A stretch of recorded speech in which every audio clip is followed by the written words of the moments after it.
문재인 정부의 신북방 정책이 다시 속도를 내기 시작했습니다. 3차 북방경제협력위원회가 구체적인 북방 정책 추진 과제들을 논의했는데요. 현장에 박혜미 기자가 다녀왔습니다. 네, 은행회관입니다. 이곳에서는 권구훈 신임위원장 주재로 제3차 북방경제협력위원회가 열려 지난 5개월간 사실상 지지부진했던 문재인 정부의 신북방정책 추진 논의가 재개됐습니다. 북방위는 지난 7월 첫 위원장이었던 송영길 의원이 당대표 출마를 위해 위원장직을 내려놓으면서 사실상 멈춰 있었는데요. 지난 11월 초 권구훈 신임위원장이 임명되고 이번에 첫 회의를 주재하면서 북방 경협 추진 논의가 본격화하는 모습입니다.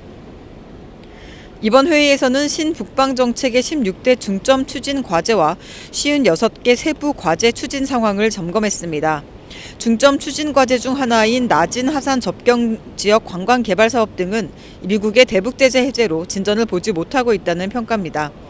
북방물류 네트워크의 경우 지난 6월 국제철도협력기구에 가입하면서 기반은 마련됐고 러시아와 중국으로 일부 물류철도망이 개통된 상황이지만 통관 지연이나 운임 등 기업들의 어려움 해소는 과제로 남아 있습니다. 이 밖에 한 유라시안 협력펀드 조성과 한러 혁신센터 개소 등을 통해 러시아의 현지 시장 진출과 기술 협력을 강화할 계획입니다. 향후 계획으로는 환경과 농수산 분야에서의 구체적인 협력 방안이 논의됐습니다. 2018년부터 2022년까지 북방 지역 환경산업 수출 1조 원을 목표로 하고 있는데요. 러시아와 몽골 등의 종량제와 분리배출 등 폐기물 관련 협약을 맺고 대기질 관리 시스템까지 국내 환경기술의 현지 진출을 지원한다는 방침입니다. 농수산업 분야는 러시아와 중앙아시아에 2022년까지 1억 달러의 농기자재 수출을 목표로 하고 있습니다. 이와 함께 식량 100만 톤 확보를 위한 러시아 극동지역 수산물류 가공복합단지 조성 등을 통해 지원하기로 했습니다. 대통령님과 우리 정부의 노력에 힘입어 남북관계는 많이 호전되었습니다. 하지만 비핵화의 전쟁과 제재 완화까지의 길은 불확실성이 아직 많은 상황입니다. 이럴 때일수록 신북방 정책의 역할이 중요합니다.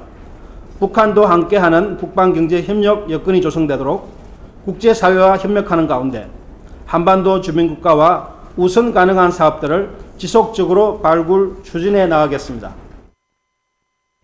이날 북방위는 관련 분야 전문가들과 함께 동아시아 철도 공동체 추진을 위해 고려해야 할 주요 사안들에 대한 논의도 진행했습니다. 현재 진행 중인 남북 간 철도 점검 등과 연계가 필수인 만큼 이 부분에 대한 관심이 높았는데요. 논의에 그치는 게 아니라 보다 구체화해 나가겠다는 계획입니다.